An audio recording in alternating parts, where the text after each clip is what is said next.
Once, beneath the whispering leaves of the emberwood forest, where fireflies danced like fallen stars and the air smelled of warm moss and morning rain, lived a small, glowing lizard named Luma.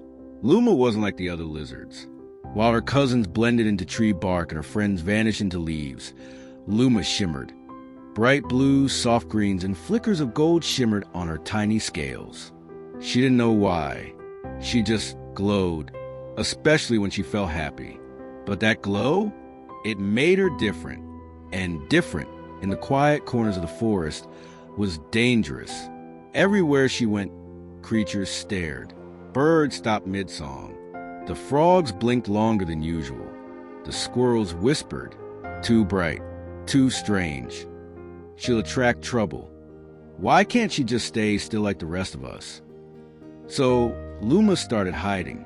She curled herself into shadows, covering her tail with dry leaves. She wrapped vines around her little legs, pretending to be something dull, something less her.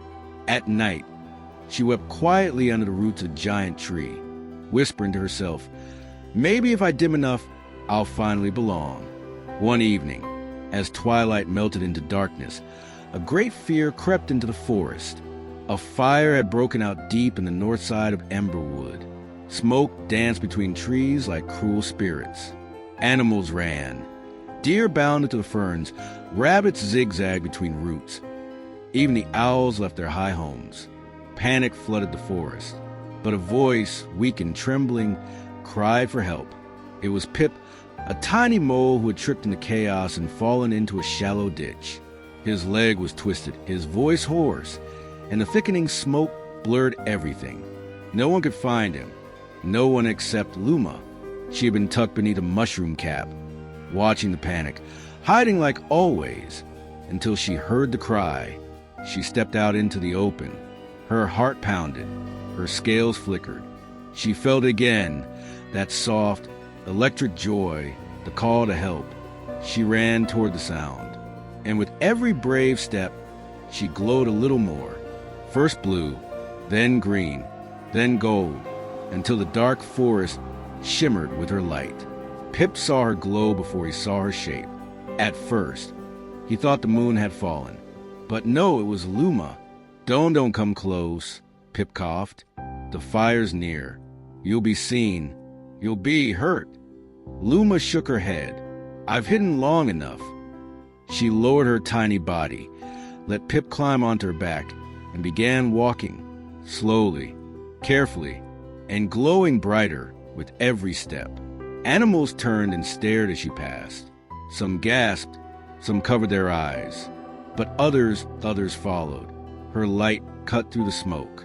Her joy, once mocked, became the only thing guiding them to safety. The rabbits saw her and turned. The birds fluttered closer. The fox, even the old grumpy one, bowed his head. One by one, the animals formed a line behind Luma, not because she was fast, not because she was strong, but because she was glowing, because she was brave, because she was herself. By dawn, the fire had died down. The rain had fallen and the forest was saved. And at the edge of a wide clearing, surrounded by those who once mocked her, Luma stood. Her scales dimming gently as exhaustion wrapped her like a blanket. Pip limped up beside her, eyes shining. "You saved me," he whispered. "No," said Luma, her voice cracking. "I just stopped hiding."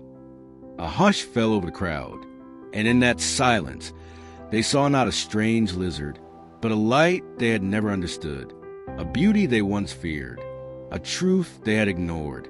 From that day on, no one told Luma to hide.